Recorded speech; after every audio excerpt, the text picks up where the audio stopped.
네, 안녕하세요. 오늘은 내 아이에 대한 이해에 대해서 말씀 좀 나누고자 합니다.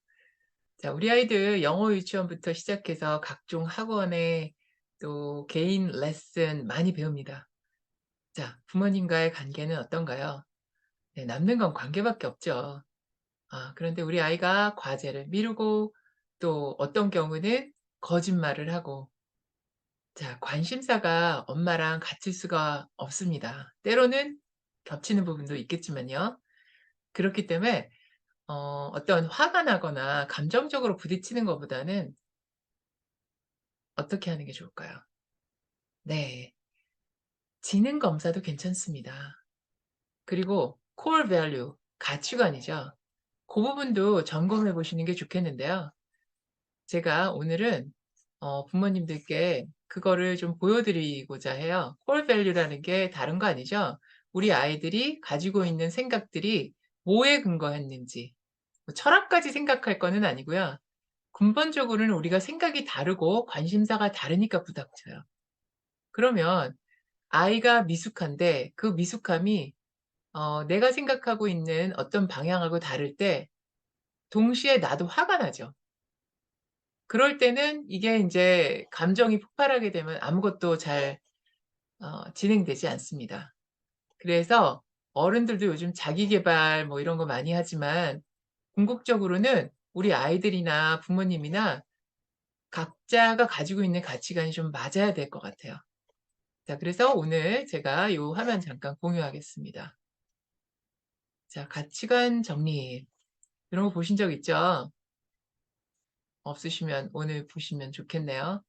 자, 예를 들면 뭐 세 가지 고르는 거예요. 지금 왼쪽 화면에 뭐 감사, 겸손, 유머, 탐구 뭐 기타 등등 쭉 나와 있는데 요거보다는 이 오른쪽 화면을 보시면 좋을 것 같아요. 가치관의 덕목이다. 그럼 이 종류 중에서 어떤 걸 고르시면 좋을까요? 예를 들면 여기서 뭐 예를 드는 겁니다. 나는 뭘 좋을까요? 책임 이런 걸 고른다. 어 그러면 책임을 여기다가 쓰고 강점으로 할 수 있는 일. 자, 책임감. 나는 내 방 청소를 열심히 하거나 학원이나 학교 숙제를 꼭 끝낸다. 자, 그럴 경우에 자기 강점으로 할 수 있는 일이 하나가 만들어졌죠. 왼쪽 페이지에 나와 있는 가치관은 눈에 보이지 않는 어떤 우리 생각, 관념적인 것들이고요. 오른쪽 페이지에 강점으로 할 수 있는 일. 그게 바로 인제 그 보이지 않는 관념을 현실화하는 거죠. 그 core value를 정확하게 뿌리로 알고 있을 때 이게 코칭입니다. 그 알고 있을 때 흔들리지 않습니다. 근데 맨 마지막에 요걸 생각하게 되면 곤란하겠죠. 그래서 시작할 때 하는 게 좋습니다. 그래서 우리 아이들이 어떤 생각을 갖고 있는지 부모님과 이런 걸 대화를 나눠 보시는 게 참 효과적일 것 같아요. 그래서 가치관의 덕목이다 하면 지금 책임을 했는데 유머를 한번 넣어 볼까요? 자, 가치관 덕목이 유머다 이랬을 때 강점으로 할 수 있는 일. 뭐 우리가 살다 보면 어려운 일이 많죠. 그래서 심리 뭐 정신과 치료라든지 이런 것도 정신의학 도움을 받는 경우도 있는데 유머 너무 좋잖아요. 우리가 코미디를 보는 경우도 개그맨들 그분들이 많이 웃기지만 실제로는 굉장히 고민을 많이 해서 그 개그 코너를 하나 만들죠. 그러면 우리 아이들이 뭐 영어를 못한다, 국어를 못한다, 수학을 못한다 했을 때 이걸 유머로 어떻게 만들지 아 고것도 강점으로 할 수 있는 일을 생각해 볼 수 있을 것 같아요. 요런 게 바로 사고력입니다. 자, 그러면 내가 만약에 뭐 영어를 못하는데 이걸 어떻게 유머로 넘길 것이냐. 뭐 이거를 노래를 활용한다거나 그죠? 수학을 못한다? 그러면 수학은 그림이죠. 제가 우리 아이들한테도 보여준 책 중에 수학자가 쓴 듀크 대학의 수학 교수이면서 수학 박사가 쓴 그림으로 풀어가는 그런 수학을 보여준 적이 있어요. 그 뭐 유머는 아닐 수도 있지만 어쨌든 그런 생각하는 과정에서 강점으로 할 수 있는 일이 떠오르죠. 이 생각을 해야 되는 겁니다. 자, 그래서 우리 어머님들 많이 우리 아이들은 많이 알고 있는 지금 화면상에 보여 있는 네. 바로 이게 가드너 박사님의 다중지능 고거를 제가 가지고 왔어요. 자, 언어지능하고 논리수학지능이 맨 위에 보이죠? 독서 좋아한다. 언어지능. 그다음에 여기서 인제 제일 논리수학의 경우는 뭐가 가장 눈에 띈다고 할 수 있냐면 수학 시간을 좋아한다. 네. 우리가 지능 검사까지는 안 한다 하더라도 요 정도만 보더라도 우리 아이의 성향이 나오죠. 그러니까 요런 것들을 참고하시면 우리 아이를 이해할 수 있게 됩니다. 자, 그러면 우리 아이들 중에 영어 유치원 출신들도 있죠. 근데 영어 유치원 출신인데 같은 영어 유치원을 다녔는데 어떤 아이는 영어를 참 잘해요.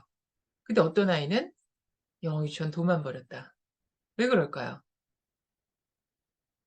우리 아이가 뭐 머리가 나쁘거나 좋아서?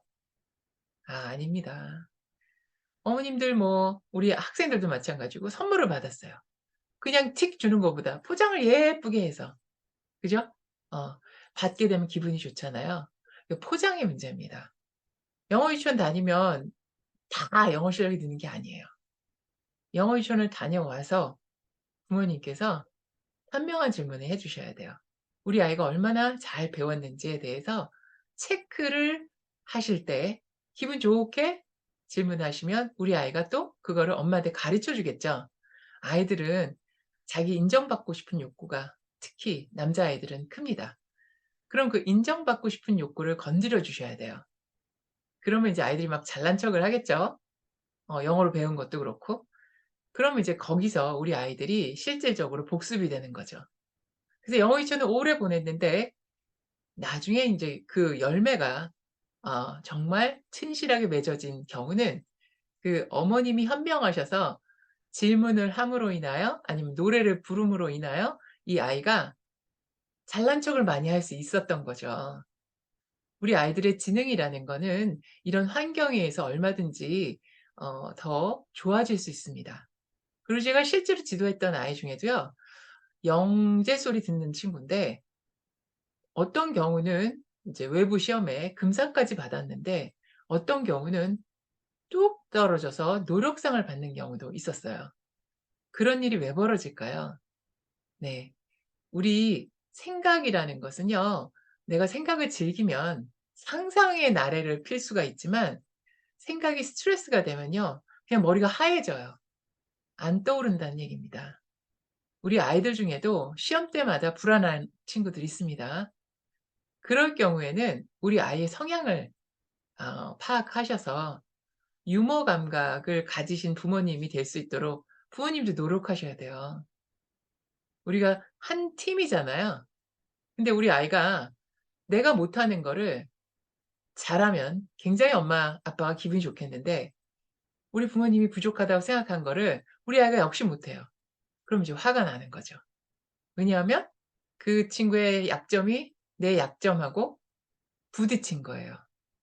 그래서 무엇보다 우리가 한 팀이라는 거 그걸 부모님께서 매번 숙지하셔서 '내가 얘를 어떻게 지도해야 우리 아이를 더 이해해 줄까?'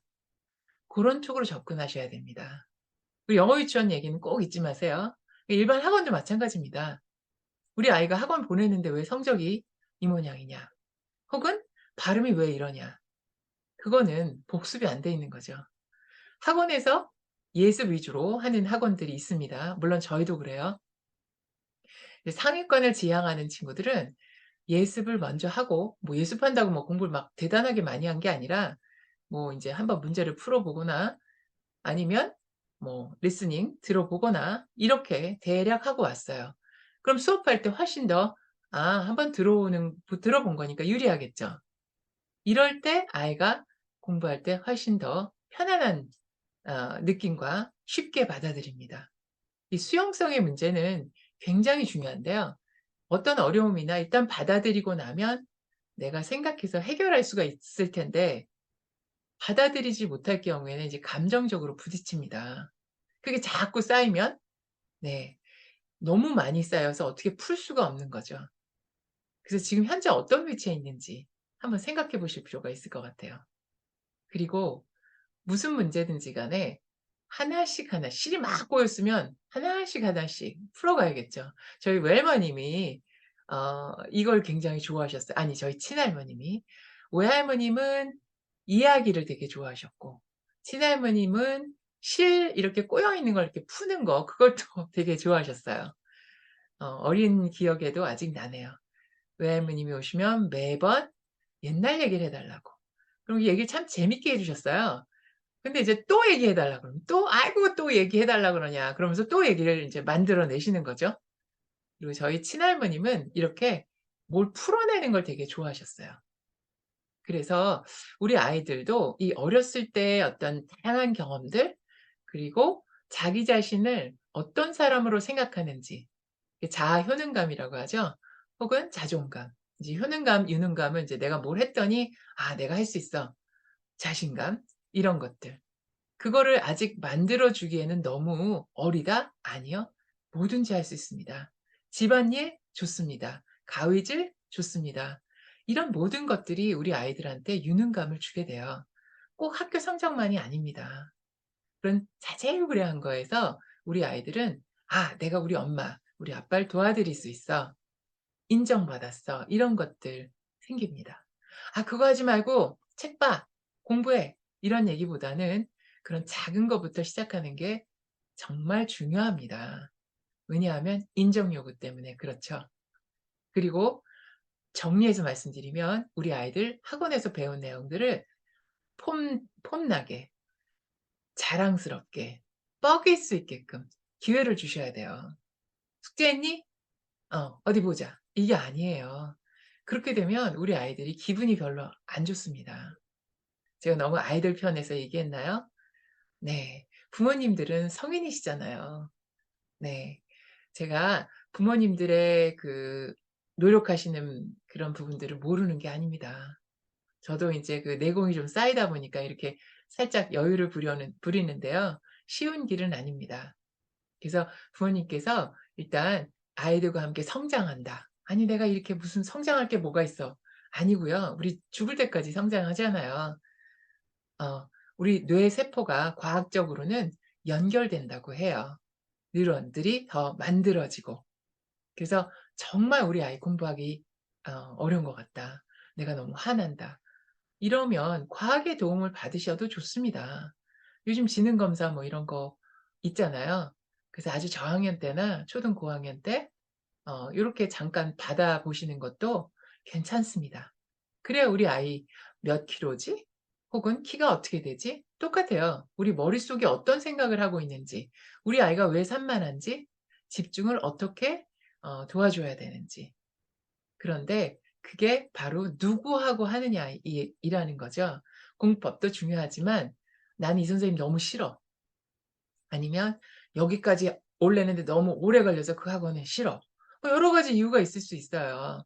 물론 그걸 참고 인내하는 아이들도 있고 그러므로 더 성숙할 수도 있지만요. 우리 아이들은 미숙합니다. 근데 그 미숙함이 엄마나 아빠, 성인 뭐 선생님도 될 수가 있고요. 근데 그분들의 약점을 건드리면 부딪히죠. 네. 그래서 오늘은 우리 아이들 영어가 됐든 수학이 됐든 또 체육이나 뭐 다양한 학원 보내시죠. 우리 아이들과 부딪히지 않고 우리 아이들을 잘 이해해서 실력을 쑥쑥 올릴 수 있는 그 방법들을 좀 말씀을 드렸는데요. 예습하는 거 좋습니다. 건성으로 가는 것보다 선행까지는 아니더라도 예습 좋고요. 그리고 복습. 네. 질문을 하면서 유머와 함께 우리 아이와 노래도 좋고 또 우리 아이가 뻐길 수 있는 기회를 주시는 것도 좋고 이렇게 되면 우리 아이는 자연스럽게 서울대 갑니다. 하버드도 갑니다. 네. 관계가 편해야 되고 이러기 위해서는 우리 아이가 사회에서 활동하기 위해서 공부하잖아요. 근데 가정에서 부모님과의 관계가 어렵고 친구와의 관계가 어렵고 그리고 우리 아이들의 세계관 자체는 아직 그렇게 많은 걸 겪지 않았기 때문에 작은데 그 안에서 생각하면 얼마나 아이가 우울하고 힘들고 그러겠어요.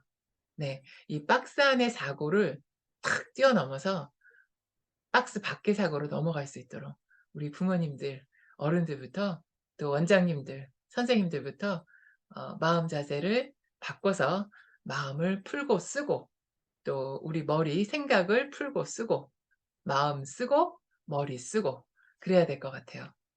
네. 그럼 모두 화이팅 하실 거라고 제가 믿고요. 머리하고 마음을 열심히 쓰도록 합시다. 감사합니다. 다음 영상에서 뵐게요.